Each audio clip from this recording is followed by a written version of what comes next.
मणिपुर जल रहा था और अब वेस्ट बंगाल जल रहा है। जी हाँ, अब रीजन क्या है? तो रीजन है वक्फ बोर्ड। वक्फ बोर्ड क्या है? एक्चुअली 2025 में एक रिपोर्ट के अनुसार लगभग 19 लाख इमूवेबल प्रॉपर्टीज और लगभग 70,000 या 17,000 मूवेबल प्रॉपर्टीज लेकर वक्फ बोर्ड भारत का एक one of the largest land holder बना।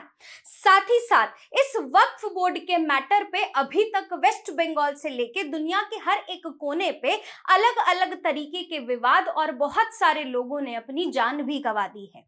लेकिन वक्फ बोर्ड है क्या, किस तरीके से इसका मैटर है, गवर्नमेंट क्या रूल्स एंड रेगुलेशन लेकर आ रही है और आखिर क्यों अगेन वेस्ट बंगाल जल रहा है किसी ऐसे रिलीजियस मुद्दे को लेके, वो सब हम जानेंगे इस पर्टिकुलर वीडियो में।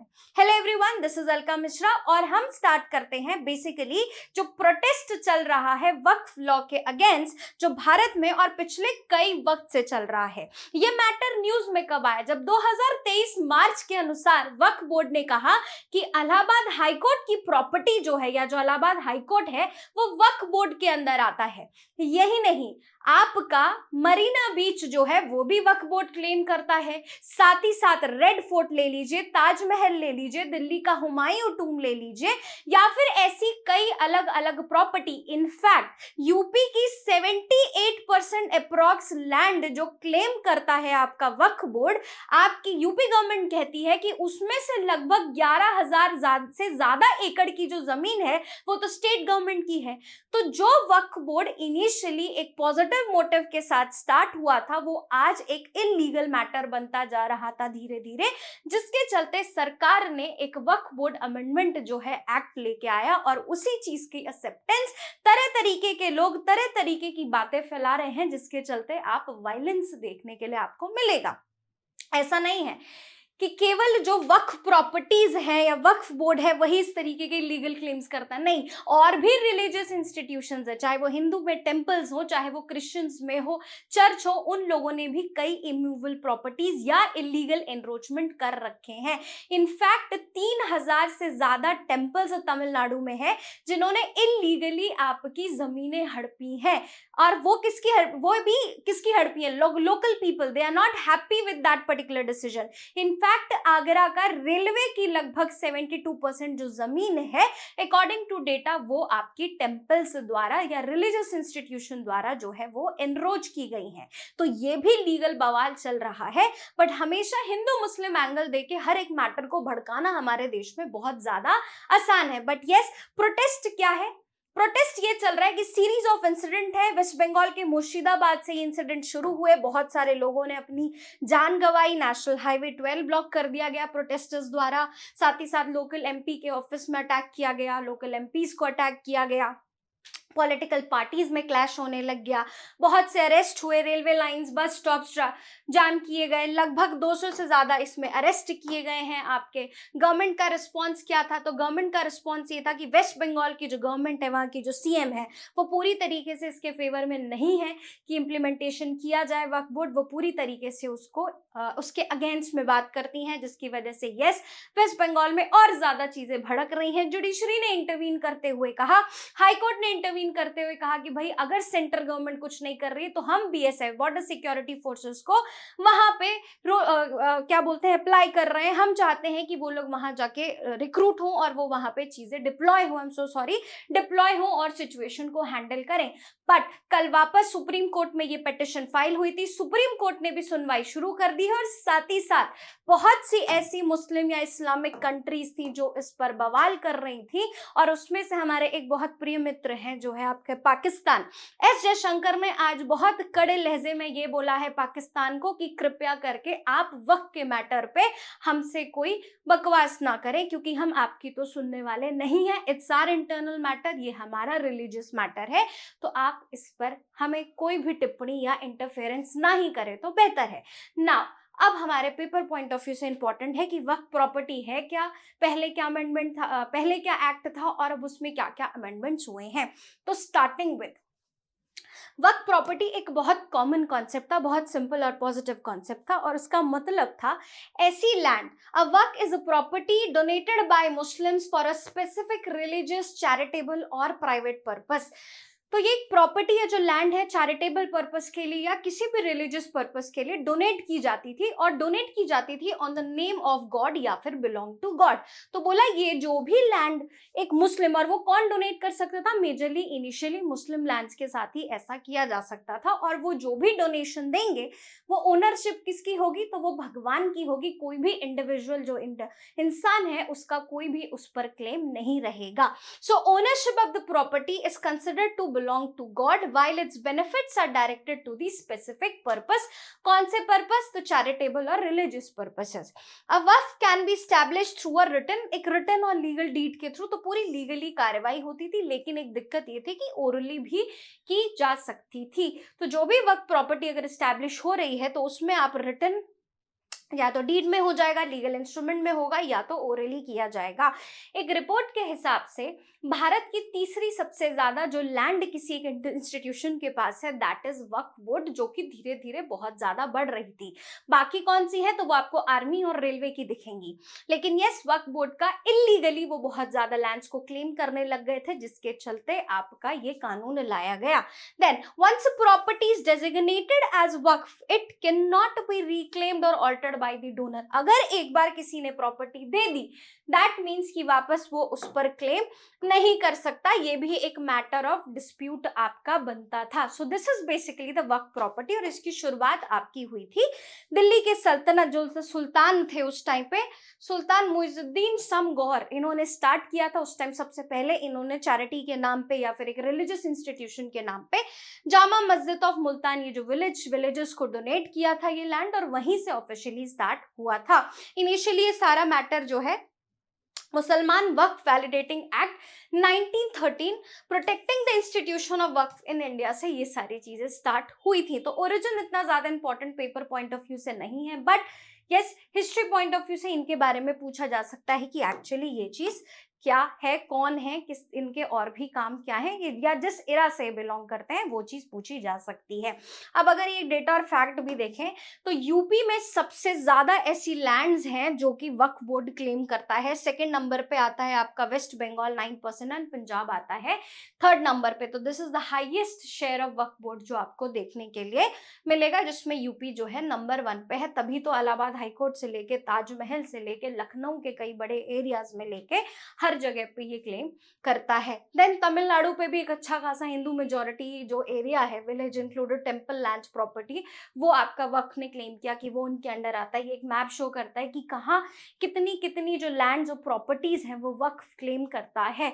हालांकि data paper point of view से इंपॉर्टेंट नहीं है, बट यस अगर हम पे वक्फ पे कोई क्वेश्चन आता है तो इस तरीके से हम मैप बना के एक प्रॉपर्टी एग्जाम्पल दे सकते हैं। इनफैक्ट ये चीज लिमिटेड केवल लैंड पे नहीं है, आइलैंड्स पे भी है। 150 से ज्यादा अंडमान एंड निकोबार पे भी क्लेम किया जाता है, और लगभग 896 आपको लक्षद्वीप में भी देखने के लिए मिलता है। तो आप चाहे तो वीडियो को पॉज करके जूम करके देख सकते हैं। बट ये स्टार्टिंग विद वक्फ एक्ट 1995 इसी कमेंट किया गया है अभी 2025 में, जिसके ऊपर सारा बवाल चल रहा है।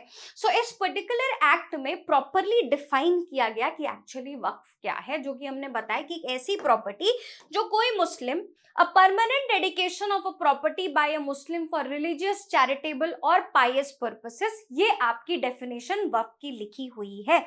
और कब कौन एस्टैब्लिश करेगा, तो central Waqf council and state Waqf council was set up for the supervision and administration of the waqf property. जो भी वक्फ की प्रॉपर्टी किसी मुस्लिम द्वारा रिलीजियस और स्पेसिफिक पर्पस के लिए डोनेट की जाएंगी, वो कौन लुक आफ्टर करेगा, वक्फ बोर्ड करेगा, जिसमें सेंटर यानी कि केंद्र सरकार और स्टेट यानी कि राज्य सरकार लेवल पे आपके लोग होंगे।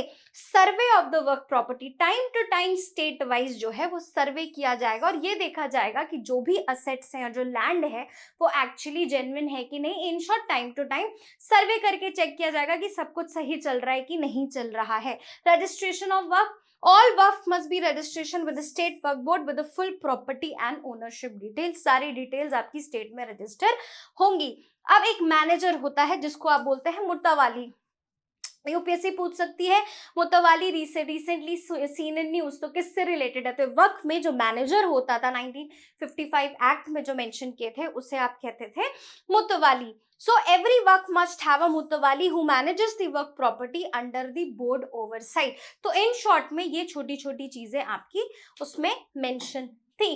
नाउ नेक्स्ट अगर हम बात करें प्रोटेक्शन एंड इनरोचमेंट, अगर किसी भी इलीगल तरीके से इनरोचमेंट किया जाता है तो उसको लुक आफ्टर करने की जिम्मेदारी भी आपकी बोर्ड की रहेगी, और जो वक्फ बोर्ड के मेंबर्स रहेंगे, यही चीज आगे अमेंड की गई कि कोई भी उसमें नॉन मुस्लिम नहीं होगा, कोई भी मेजरली डिसीजन जो है जुडिशरी का नहीं होगा, जितनी मेजॉरिटी अथॉरिटी होगी वो उसी मुस्लिम बोर्ड में, उसी वक्फ बोर्ड के लोगों के पास होगी, जिससे कई बार इलीगल डिस्प्यूट जो हिंदू और नॉन हिंदू या फिर जो नॉन मुस्लिम्स के बीच में होता था उसमें ज्यादातर मुस्लिम पार्टी ही आपकी विन करती थी, जहां पे डिस्क्रिमिनेशन किया जाता था।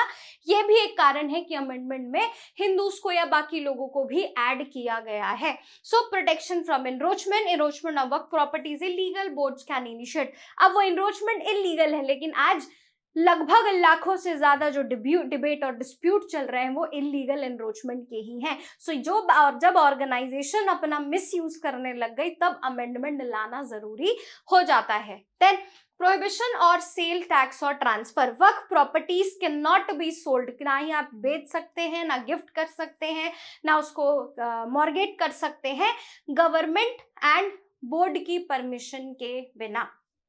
तो ये भी एक इंपॉर्टेंट पॉइंट है, याद रखिएगा। हालांकि पूछा जा सकता है मेंस पर्सपेक्टिव से कि पहले क्या था और अब क्या अमेंडमेंट किए गए हैं, तो ये सारी चीजें आपको एक आंसर राइटिंग पर्सपेक्टिव से भी काफी हेल्प करेंगी। एस्टैब्लिशमेंट ऑफ वक्फ ट्रिब्यूनल, एक प्रॉपर वक्फ ट्रिब्यूनल्स थे। Special tribunals resolve dispute related to waqf property. Civil courts have been मतलब सिविल कोर्ट्स का कोई जुरिस्डिक्शन नहीं था, जैसे कि मैंने बोला यही लोग डिसाइड करते थे, इन्हीं के लोग डिसाइड करते थे कौन मेंबर्स बनेंगे, और यही लोग फाइनल डिसीजन देते थे, जिसकी वजह से नॉन मुस्लिम्स बहुत ज्यादा खुश नहीं रहते थे या अक्सर उनके फेवर में नहीं जाती थी बातें। फाइनेंशियल ऑडिट, रेगुलर ऑडिट तो होता था, इंश्योर करना कि ट्रांसपेरेंसी बनी रहे, बट ये भी बिलीव किया गया है, ये भी डेटा रिलीज हुआ है कि शायद देयर आर चांसेस कि जो वक्त की जो ट्रांसपेरेंसी जो है वो ना होने की वजह से बहुत सा ऑर्गेनाइज्ड क्राइम भी इस बोर्ड के चलते किया जा रहा था। Then use of income from work property must be used only for the purpose of which work has been created। केवल उसी पर्पस के लिए इस्तेमाल किया जाएगा, बट जैसे जैसे इलीगल एनरोचमेंट बढ़ता है वैसे वैसे बवाल बढ़ता है, और बवाल बढ़ता है तो अमेंडमेंट आती है। अब अमेंडमेंट आई है तो उस पर भी बवाल पड़ रहा है, जिसके चलते जगह जगह हमने कॉन्फ्लिक्ट्स देखे। Now what is important for us कि अमेंडमेंट एक्चुअली है क्या। सो वक्फ एक्ट अमेंडमेंट, जो भी हमने अमेंडमेंट्स किए हैं, जो कि अब सुप्रीम कोर्ट पे भी चलेंगे, अभी केस चलेगा, लंबा खासा अच्छा खासा मैटर चलेगा, बट यस पार्लियामेंट ने अपनी तरफ से बिल जो है वो पास कर दिया है, लेकिन बहुत सी स्टेट गवर्नमेंट्स और साउथ में और बहुत सारे लोग इससे खुश नहीं है ना। पहले और सबसे जो बड़ा स्टेप लिया गया है वो वक्फ को चेंज करके उम्मीद एक्ट रख दिया गया है, that is Unified Management Empowerment Efficiency and Development. So act is no more known as Waqf Act, now it is known as UMEED, that is Unified Management Empowerment Efficiency and Development Act।